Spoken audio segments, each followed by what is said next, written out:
வணக்கம், இது வன்னி சேல்ஸ். ஜெயபுரம் தெற்கு பாடசாலை வீதியில் வந்து பார்த்தீங்கன்னு சொன்னால் ஒரு 1.5 ஏக்கர் பண்ணை காணி வந்து ஒரு வீட்டோட விற்பனைக்காக வந்திருக்குது. மேலே பார்த்தீங்கன்னா தெரியும், 3 லைன் போகுது பாருங்கள்.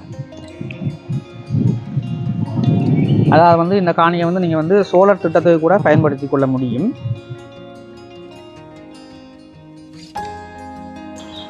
இப்போ நாங்கள் காணிக்குள்ளே போய் காணியினுடைய அமைப்புகளை வந்து பார்க்கலாம். ஜெயபுரம் மகா வித்தியாலயத்துக்கு எதிர்ப்பக்கம் ஒரு தார் வீதி ஒன்று வருது. அந்த வீதியில் இருந்து ஒரு 150-200 மீட்டர் தூரத்தெல்லாம் வந்து பார்த்தீங்கன்னா சொன்னால் இந்த காணி வந்து அமைஞ்சிருக்குது. நல்ல ஒரு பண்ணை காணியாக பார்க்கும்போதே மிக அழகாக நேர்த்தியாக இருக்குது காணி. நிறைய பயன் தரக்கூடிய மரங்களோட இந்த காணி வந்து அமைஞ்சிருக்குது.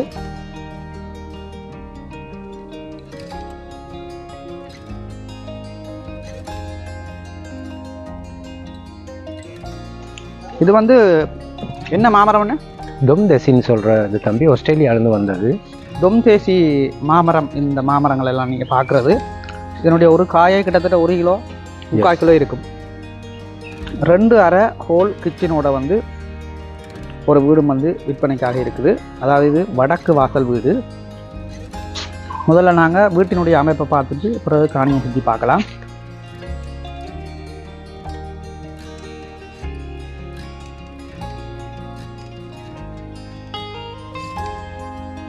வீடு பார்த்தீங்கன்னா மேலே வந்து கேபிள் கூரை தான் போட்டுருக்கு. 2 ரூம் இருக்குது. 2 ரூமே வந்து பார்த்தீங்கன்னு சொன்னால் நல்ல பெரிய ரூம். 13க்கு 13.5 13.5 13.5 13.5 ரூமினுடைய அளவு.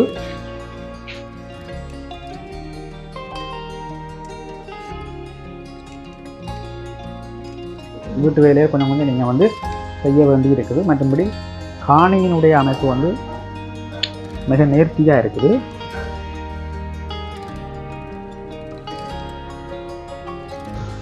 இந்தியாவில் பார்த்தீங்கன்னு சொன்னால் டொய்லெட் இருக்குது.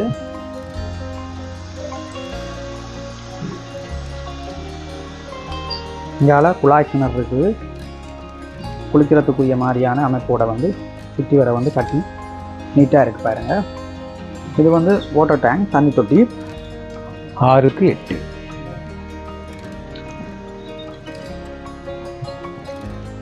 8 அடி நீளமும் 6 அடி அகலமா? எஸ்.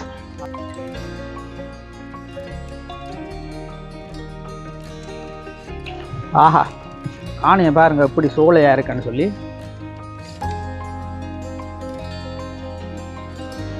காணியினுடைய உரிமையாளர் வந்து இந்த காணியை வந்து பார்த்து ஒவ்வொரு விஷயங்களையும் வந்து செய்திருக்கிறார்.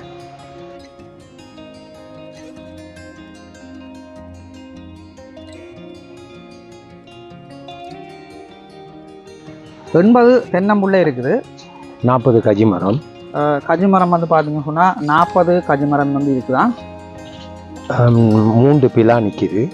3 பிளாமரம் இருக்குது. வேற என்ன? நெல்லி மரங்கள் இருக்குது, ஜம்பு மரம் இருக்குது, தோடை இருக்குது. வேற சீத்தா மரங்கள் அது 2-3 வகையும் இருக்குது. மாதுளை நிற்கிது. முருங்கை, தவசை முருங்கை உட்பட அந்த 2 ஐட்டமும் இருக்கு. ஏறத்தாழ இந்த மண்ணில் விளையக்கூடிய எல்லா மரங்களையும் நாங்கள் ட்ரை பண்ணி சக்சஸ் ஆனதுக்கு முழுக்களையும் வச்சிருக்கோம். சில மரங்கள் ட்ரை பண்ணணும், நோ சக்சஸ்.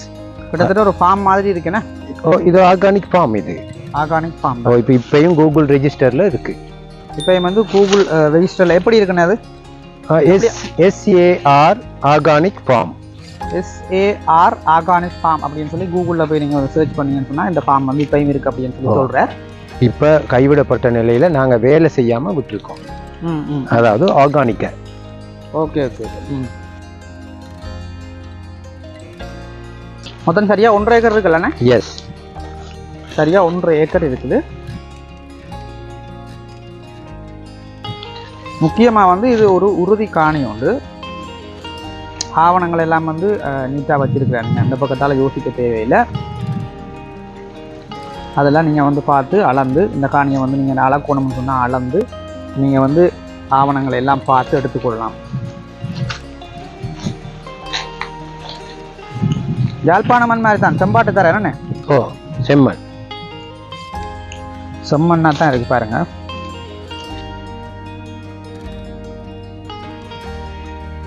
எல்லாமே காய்க்கக்கூடிய தண்ணியானே? கட்டாயம், எல்லாமே பார்த்துட்டோம்.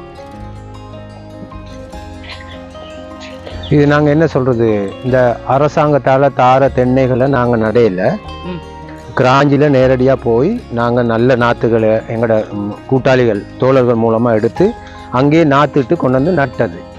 100க்கு 100% எல்லா மரமும் காய்க்கும்.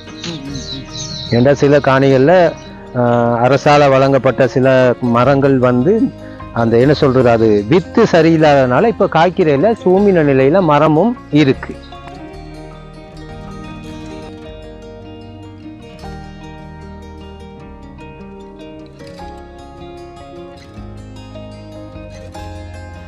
தென்னையோட அடிகளை பார்த்தீங்கன்னா தெரியும்.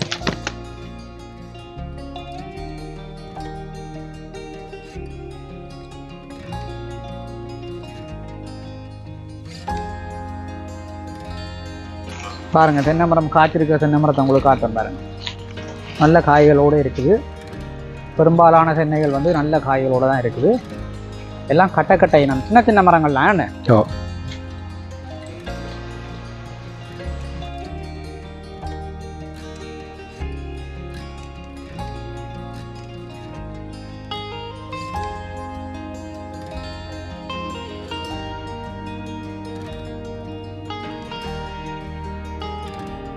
காணியோட நீள அகலம் எவ்வளோன்னு?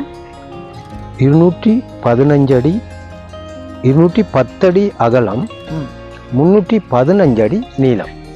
ஒரு நீள் சதுர காணியா இருக்கு என்ன? ஓ, ஏண்டா 210க்கு 210 ஒரு ஏக்கர். அப்ப 210க்கு 315ங்கிறது 1.5 ஏக்கர். இந்த காணியினுடைய விலை அப்படின்னு சொல்லி பார்த்தீங்கன்னு சொன்னா 75 லட்சம் ரூபாய் சொல்றார் இந்த காணியினுடைய உரிமையாளர். ஆனால் வந்து பேசி தீர்மானித்து எடுத்துக்கொள்ளக்கூடிய ஒரு விலை தான் இந்த விலை. முக்கியமாக வந்து இது ஒரு உறுதி காணி, நீங்கள் வந்து யோசிக்க தேவையில்லை. இப்படியான காணியில் வந்து உங்களுக்கு அது பிரியோசனமாக இருக்கும். நிறைய பயன் தரக்கூடிய மரங்கள் இருக்குது, உங்களுக்கு பார்க்கும்போது தெரியும். நான் இதில் என்னுடைய நம்பரை தாரன், எனக்கு வந்து அழைப்பு ஏற்படுத்துங்க. மேற்கொண்டு கதைச்சி பேசி நாங்கள் தீர்மானித்து ஒரு விலையில் இந்த காணியை எடுத்துக்கொள்ளக்கூடிய மாதிரி இருக்கும். இதே மாதிரி உங்கள்கிட்ட வந்து காணிகள் வீடுகள் வந்து விற்பனைக்கு இருக்குன்னு சொன்னால் என்னுடைய இதே நம்பருக்கு வந்து நீங்கள் வந்து அழைப்பை ஏற்படுத்தி உங்களுடைய காணிகளையும் வந்து நீங்கள் வந்து விளம்பரம் செய்து விற்பனை செய்து கொள்ள முடியும். முக்கியமாக மறக்காமல் என்னுடைய சேனலை வந்து சப்ஸ்கிரைப் செய்து வச்சுக்கோங்க. நிறைய காணி வீடியோக்கள் தொடர்ச்சியாக போடுறதால கண்டிப்பாக உங்களுக்கு பிரியோசனமாக இருக்கும். மற்றும் ஒரு காணொளியில் நான் உங்களை சந்திக்கிறேன். நன்றி, வணக்கம்.